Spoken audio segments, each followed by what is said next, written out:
Solomon is essentially saying that even in the lives of those who have everything, they cannot get away from the battles of life.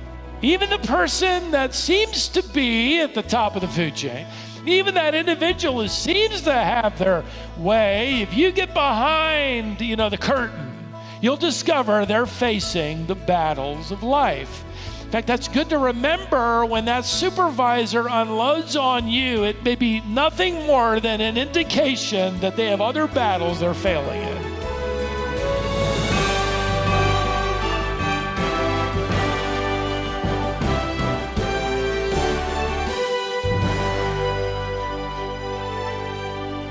What does wisdom look like from 9 to 5? How do you respond to unfair treatment, bad leadership, or frustrating circumstances at work?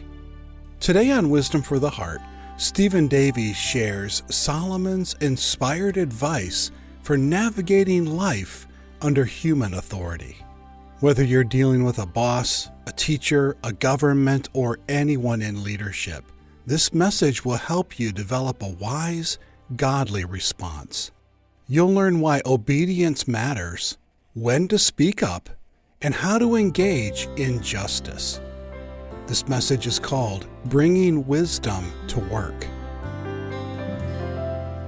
Years ago, the devotional magazine Our Daily Bread illustrated the need for the believer to face their problems and their challenges with greater deepening trust in the Lord's provision, who was at work behind the scenes. During World War II, which is where the illustration comes from, a family in Sussex, England, sent some money to a missionary society and enclosed a letter that they would like it to have been more, but the harvest on their farm was being threatened by the lack of rain, water, unable to irrigate their farm. And they were fearful of German bombs adding to the problem, being dropped in their area, putting their farm, their crops at risk, not to mention their own lives.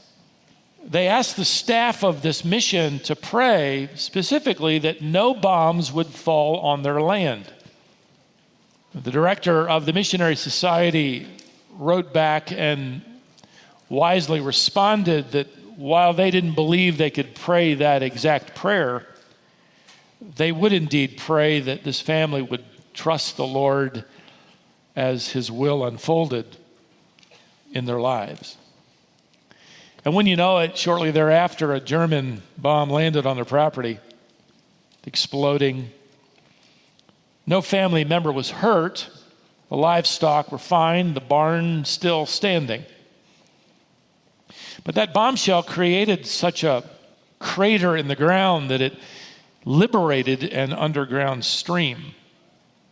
And that stream yielded enough water to irrigate their entire property and the other farms in their area. The Daily Bread ended the illustration by writing, "Sometimes even bombs are blessings." Yes, they seem to fall from heaven and make a lot of noise and create confusion and chaos, but ultimately they liberate within us a new stream of trust and faith in the provision of God. God has a way of using inconveniences and trials and difficulties to draw us to trust Him even more. Perhaps one of the more difficult areas of life in which we trust Him and we have to carefully navigate through life is on the job. Even working from home, perhaps there are still challenges with staffing or authorities. Maybe you've come in here with some rather explosive problems, combustible, unreasonable demands, difficult assignments. Individuals in your world that may have authority over you trouble you, make life difficult for you. How do you take wisdom to work with you? How does wisdom work, so to speak, from 9 to 5? How do you respond to those in authority over you? Well, God, through Solomon is going to address the issue. So let's go back in our study to Ecclesiastes. The writings of King Solomon. We're in chapter 8, and in verse 2 is where we pick up our study. The Bible reads at verse 2, I say, keep the king's command because of God's oath to him. Now, since Solomon is a king, he's going to illustrate the principle of responding to authority to this kind of level of authority. He's going to start with the king and move on down. He starts at the top. This is the highest power in the land. And that's really a great place to draw insight from, because if you know how to respond to the higher authority in the land, you'll know how to respond to all the lesser authority in your life. And everyone, of course, is at any time surrounded by authority. It might be a teacher, it might be a parent, it might be some governing official, it might be a coach, it might be a supervisor or a CEO. And the first principle he lays down here for us is this. It's the principle of obedience to authority. Solomon raises this fundamental issue that the king's command, you could translate that Hebrew phrase, from the mouth of the king, the word of the king is to be obeyed. Solomon writes this, on account of God's oath to him. That's why. In other words, the king's authority happens to be delegated, given to them by God. We're obeying the king's commands because ultimately God is commanding the king. It might not look like it. It might look like the king isn't representing God, and he might not immediately, but indirectly we're told that God is moving the heart of the king. Proverbs 21 and verse 1 is where Solomon reminds us that the heart of the king is in the hand of God. It might seem like you're obeying an earthly supervisor, but ultimately you're obeying God. In fact, Paul will reinforce this to the Colossians. He says, while you're serving earthly masters, earthly supervisors, earthly authorities, know that you're actually serving the Lord Christ. Now that doesn't make it easy, by the way. That doesn't mean it's going to be convenient, especially as it relates to your Christianity at work. But just as an ordinary individual, you might be summoned for jury duty and you plan vacation. You might have to pay more taxes than you wanted. You might have to submit to some zoning authority or ordinance. That's costly and inconvenient. And you might even argue unnecessary. We're meeting here today on this campus because we're evaluated annually by the fire department, and we receive a permit. Those doors have to be a certain thickness, or we can't be in here. All of those windows in our facility have to be a certain width, or they don't pass code. They have to have glass with a certain thickness. Hallway doors have to be expensively wired so that they automatically shut if there's a fire. Classrooms on the second floor cannot be used for children under the age of 2. Do you know how expensive that makes children's ministries? Parking spaces have to be a certain width. A certain width. If it were up to me, they'd be about this wide, but you got to make them wide enough to get in and out of, which is a good thing. And then every so often in that parking lot, they require that you put in an island. And then you have to plant greenery, and you got to plant trees along the road. Those are demands on ordinances of our authority. That church sign out front could only be so tall and so wide, which is why that sign is absolutely useless. People think that we're some university or college. Paul writes, let every person be subject to the ordinances of governing authority. And then he adds in Romans 13:1, for there is no authority except from God. It might look like a governing authority is in charge. He calls believers to go one step further. This is Jesus before Pilate. And Pilate says, why aren't you answering these questions I'm asking you? Because don't you know I have authority to put you to death? And Jesus speaks and he says, the only authority you have is the authority delegated from above. You might think, oh, well, these are terrible days. I've heard believers talking about, well, now's the time to stop paying taxes. I'll visit you. We're not where the early church was 1900 years ago, where believers were covered with tar and used as torches to light the garden parties of Nero. We're not where the Anabaptists were 500 years ago, who said, you know what, we're going to follow the scriptures, and the scripture says that baptism isn't for babies, it is for believers. And the word means to immerse, as in Jesus died, was buried, and rose again. So we're going to be baptizing again. And the governing officials said, well, if you love water that much, we'll put you in it. And they drowned many of the Anabaptists for doing what we do here without any thought of persecution. There are some countries to this day where being a Christian is a matter of life and death. One of our problems, I believe, as believers, especially in a free country, is that we forget we're in exile here.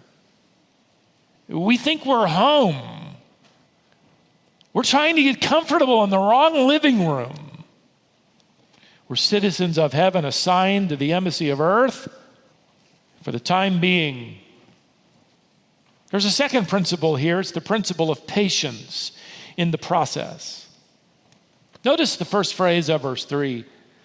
Be not hasty to go from his presence. Let's stop here. Solomon is referring more than likely to a culture of respect, and that will change from culture to culture. It's patience being shown by the subordinate as he endures his authority. He says here, do not be hasty to leave his presence. He's not telling you how fast you're supposed to leave that place of authority if they call you in. If your supervisor calls you in, or that authority in your life demands your audience, he's not telling you, now don't run out of there. Only so fast should you walk. He's saying, stick it out, be respectful, bide your time. He's not telling you how fast to walk away from the White House. Be careful, be respectful, wait for an opportunity to speak with wisdom.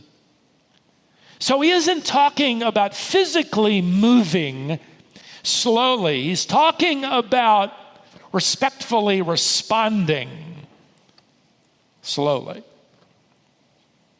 Thirdly, there's this principle of loyalty to the office. Notice the last part of verse 3. Do not take your stand in an evil cause, for he, that is the authority, does whatever he pleases. For the word of the king is supreme. Who may say to him, what are you doing? Now, Solomon is essentially reminding us here that on a very practical level, if you don't like the word of the king, you might be tempted to talk back. You might be tempted to say, well, what do you think you're doing? Who do you think you are? You show respect for the office of that authority, that coach, that teacher, that governing official. Notice he says here at the beginning, don't take up an evil cause. What he's telling you to do is in whatever way you choose to respond to the authority, it's not going to be right to strike back by taking up evil. You don't strike back at sin by doing sin. You don't strike back at evil by doing evil. Your supervisor says or does something unkind, you don't look for an opportunity to give it back to him. Your neighbor yells at you, that doesn't mean you get to yell back. Somebody throws mud at you, that doesn't give you the right to throw mud. That's the point. By the way, this is the way the power brokers of the world launch their agendas. This is the way the world works. This is the way you demonstrate power. You're able to yell louder. You're able to forcefully promote your agenda. You're just a little higher on the food chain. In fact, I was reading recently on the political battles that have taken place over the last 200 years, just reading about some of these election cycles in our own country. I had actually pulled this out of a magazine 2 years ago, and it came back to my mind as I was working through this text on how to respond to the king. But it was interesting to me how the world works, and this illustrated it so well. It talked about in the late 1800s when Grover Cleveland was running for president. He was from Buffalo, New York. And it was discovered that he had fathered a child out of wedlock. His opponent, James Blaine, of course, made this front page news and even nicknamed Cleveland the Beast of Buffalo. Cleveland's party, of course, retaliated. And they created a little poem that they would use to heckle him. And it went like this: Blaine, Blaine, continental liar from the state of Maine. Blaine's party retaliated by creating their own little poem.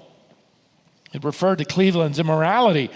And they would chant it at him, and they would plaster it all over when he came into town. And it simply read the question, "Mama, where's my pa?"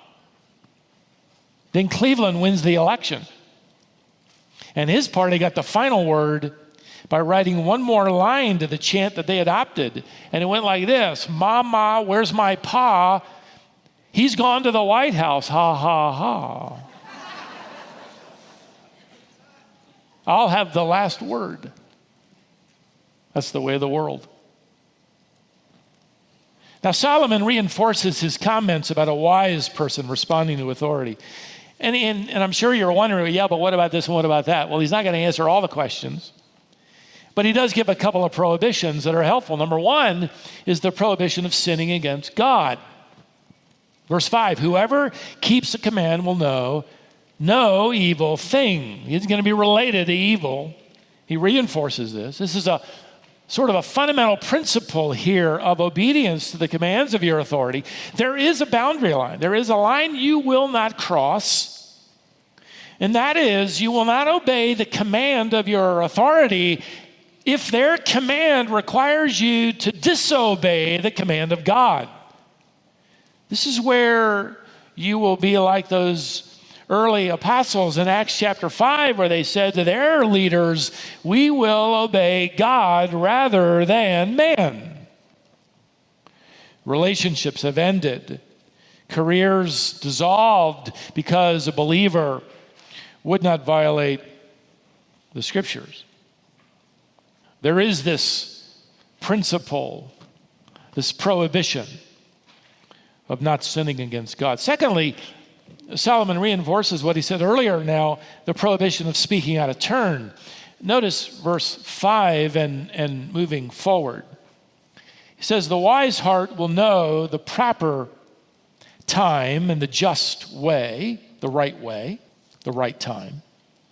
For there is a time and a way for everything, although man's trouble lies heavily on him. For he does not know what is to be, for who can tell him how it will be? In other words, you're in the middle of the dilemma. You're under authority. You need to say something, but what? You pray about it. This is where you ask God for wisdom. There's got to be the right time and the right message and the right motive. You're going to have the right spirit because you're ultimately representing a higher authority. You're representing God. And a wise heart ought to know that you probably ought to choose at that moment silence and then remain that way, asking the Lord for the right moment and the right message in the right manner to deliver it. And this comes really from an understanding and a trust, a statement of faith of what Solomon says here in verse 7, that we do not know what God is planning in the future. We don't know what he's doing. We know what it looks like right now, but we don't know what he's doing. I sort of live, don't you, with an anticipation of, I wonder what God's doing now. Look around. I wonder what God is, how is he setting the table for ministry? What is he doing for the gospel's sake? How is he moving along his purposes? There is this sense of patience based on trust.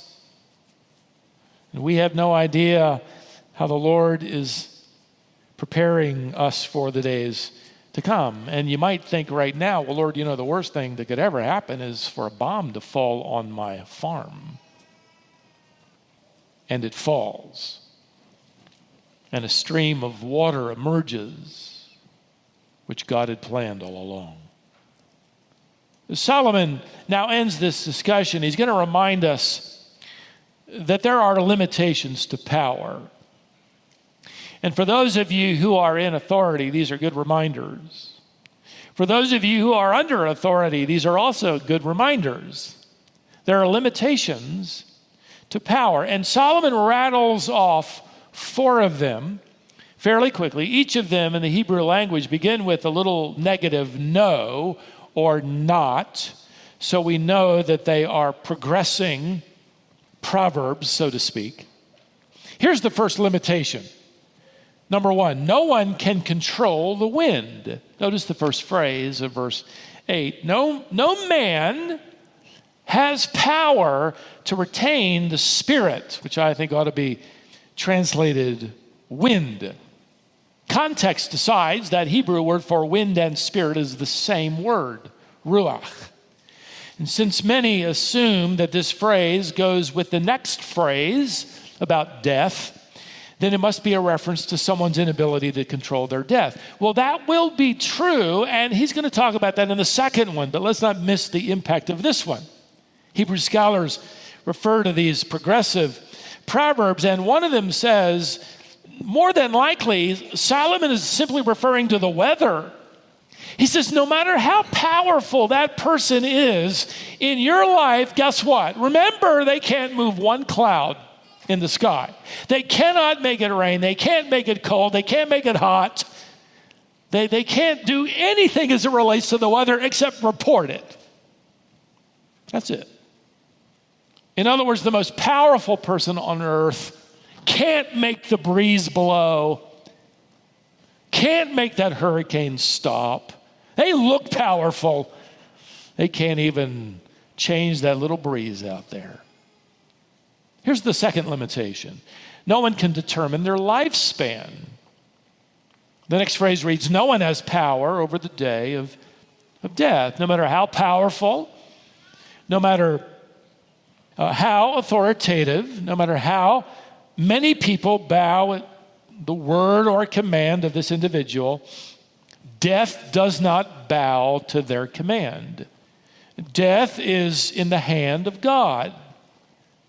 He determines life and breath.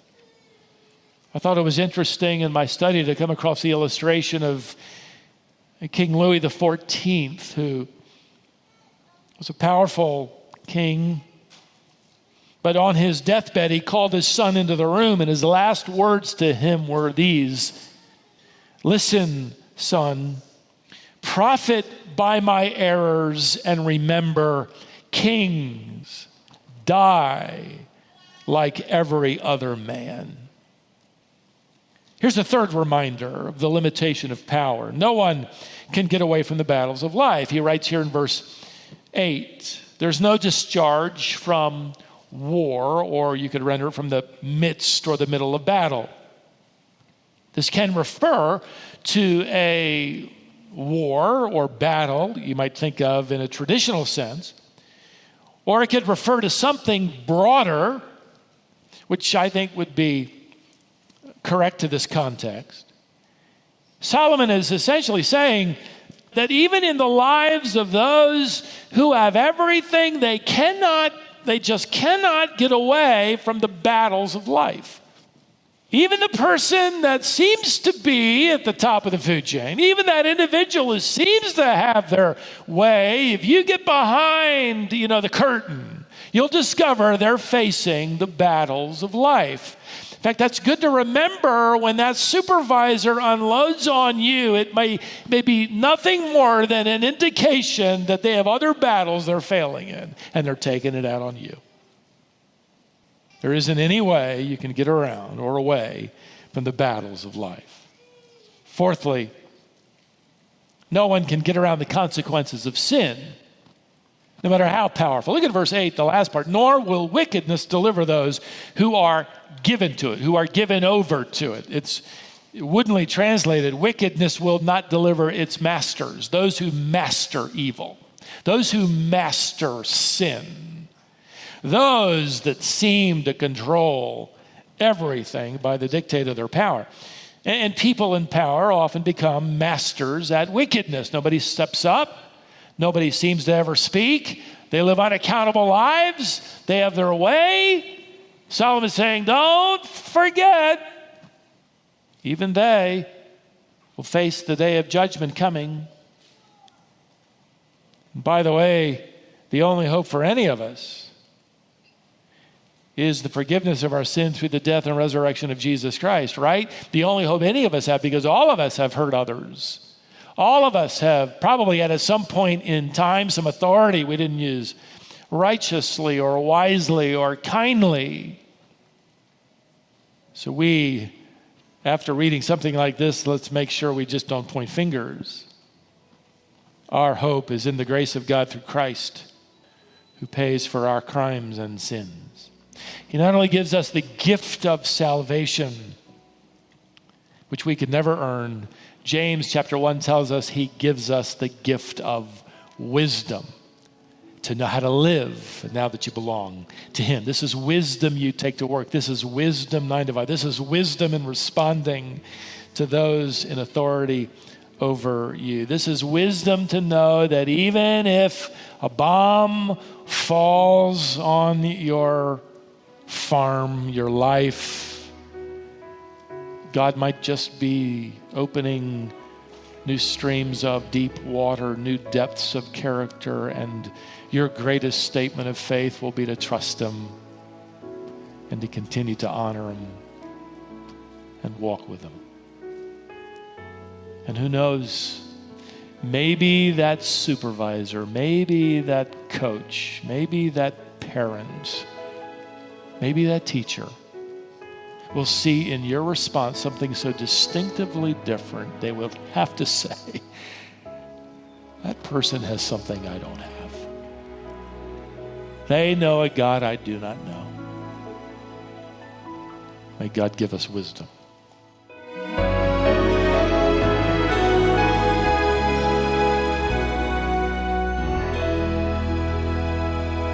Even when you can't control the outcome, you can walk in wisdom.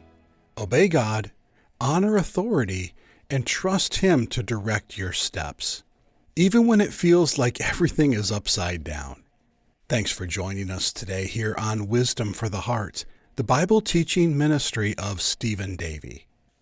Today's message is entitled, Bringing Wisdom to Work. It's part of Stephen's series called Pursuing Wisdom Under the Sun. You can listen to this message again or learn more about our ministry online at wisdomonline.org. You'll be able to access the complete archive of Stephen's Bible teaching ministry, as well as each day's broadcast. Our ministry, Wisdom International, publishes a monthly magazine called Heart to Heart. Next month, Stephen deals with a very important issue. What is our biblical obligation to support the nation of Israel? Is it okay to be critical of Israel? Will God bless us if our government supports the government of Israel? It's important to know what God really says about issues like these, and Stephen will help you in the January issue of Heart to Heart. If you don't receive it, be sure and sign up to receive a free issue on our website. It's wisdomonline.org. You can also call us today at 866-48-BIBLE and join us next time here on Wisdom for the Heart.